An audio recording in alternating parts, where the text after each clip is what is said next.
These items from the Antiques Roadshow are absolutely breathtaking. $1,000. Wasn't it 15,000? No. £1 million. $1 million.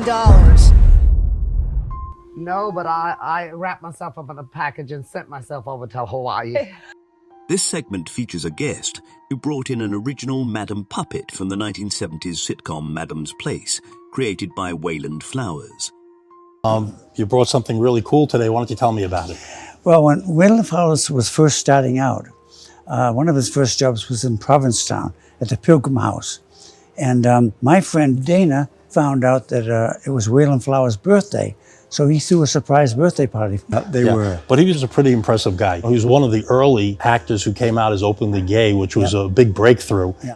The puppet was handmade by Flowers and lacks movable hands, distinguishing it as an early version. Only 2 other original Madam Puppets have been auctioned, selling for $4,500 in the 1990s and $12,500 more recently. Given today's market for nostalgic childhood memorabilia, what might it be worth today? Probably estimated somewhere between $15,000 and $20,000. Holy Moses. So it's a nice gift. Madam, You had a good eye. you're quite the girl. Yes, she is. The guest is thrilled by the unexpected value, as many fans immediately recognized Madame when it was brought to the show. We mostly get to see behind-the-scenes footage of movies, but this time we got to see a clapperboard that was used during the production of Jaws, one of the biggest summer blockbusters in 1975. Jaws is an American thriller based on the novel by Peter Benchley.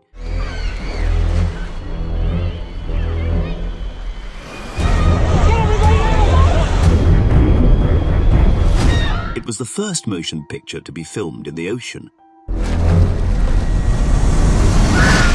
The daughter of a man who worked in the transportation division during the production of the movie says the clapperboard was handed to him by one of the camera crew whom he was friends with.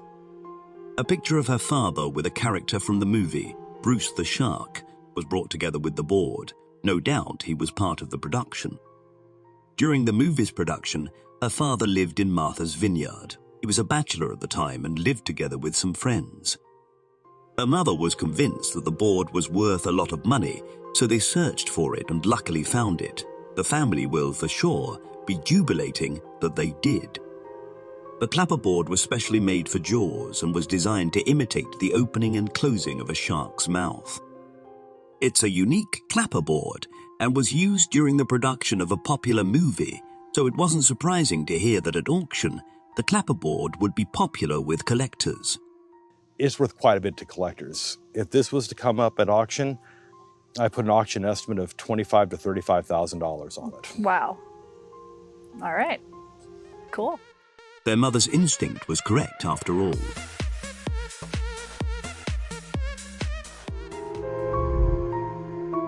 Everybody probably knows who Albert Einstein is, but this woman got to know him on a more personal level and even took pictures of him. My grandmother had a sister. Her name was Lottie Newstein, and they lived in New York. She had worked as an X-ray technician for Dr. Bucky, who was a close friend of Einstein, so she met him on a personal level. She soon became close to Einstein and began taking pictures of him. Albert Einstein was a German theoretical physicist who is regarded as one of the greatest and most influential scientists of all time. He developed the theory of relativity and contributed to quantum mechanics. Lottie's grandniece brought a collection which included 3 items.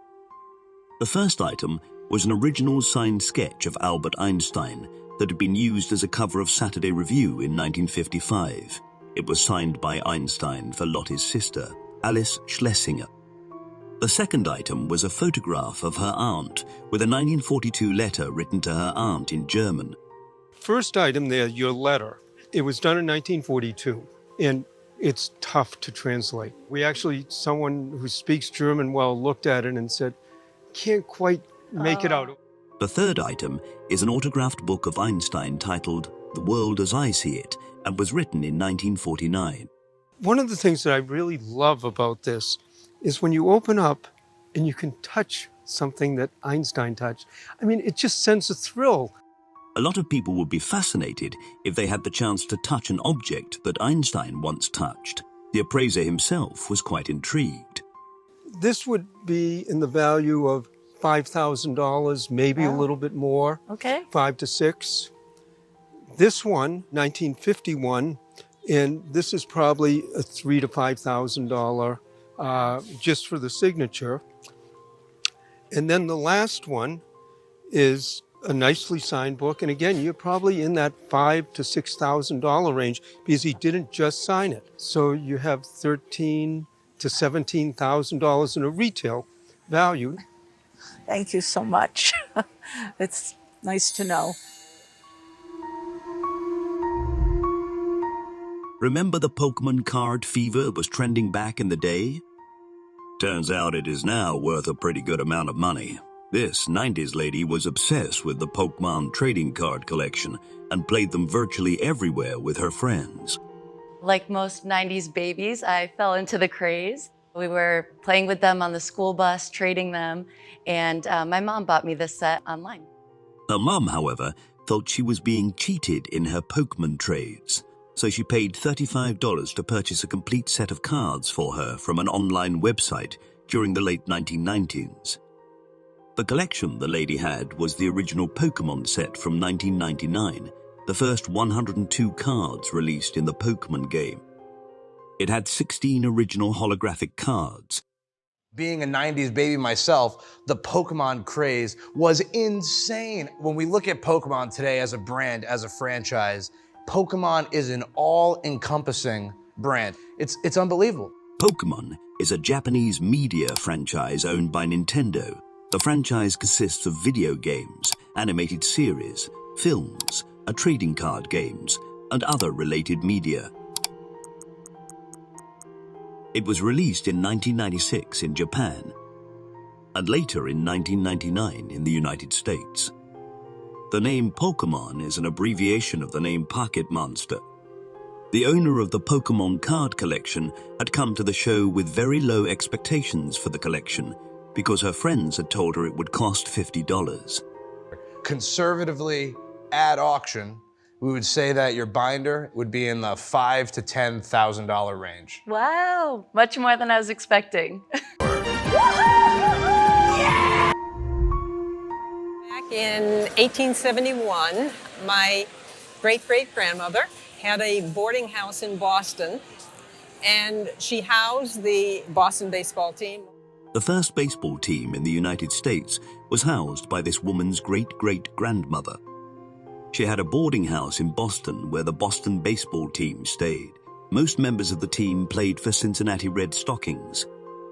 It was the first professional team with 10 men who were on salary for 8 months. Well, I know the Cincinnati Reds, the first $9,300 I read was the entire payroll for the baseball team at that time. The woman brought some cards which were given to her by her grandfather. He collected the cards and had to cut them to make them fit the album he made for them.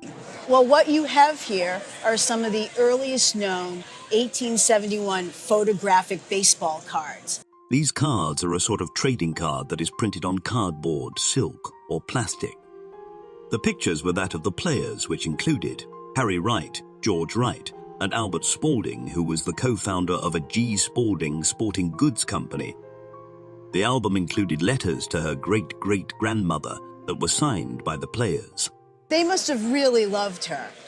I'm sure she did the cooking, the cleaning for them, because if you read some of these lines here, I am just going upstairs to supper and feel awful hungry, but do not expect much. Poor meals here, too hungry to say any more. Harry Wright. This letter with Harry Wright and Spaulding on it is tremendous. To have anything with their signatures on it is phenomenal because, again, you're talking about the precursor to the National and American Leagues. So, that's all said. Let's see what it's worth, shall we?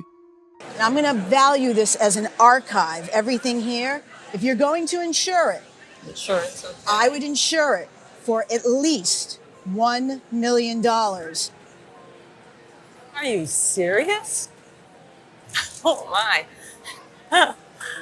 Signed copies of historic figures like the members of this baseball team are always in demand. This lady better put this collection in a bank vault like she said she would. Holy smokes. It is the greatest archive I have ever had at the Roadshow. Keep watching our videos to catch other marvelous pieces on the Antiques Roadshow.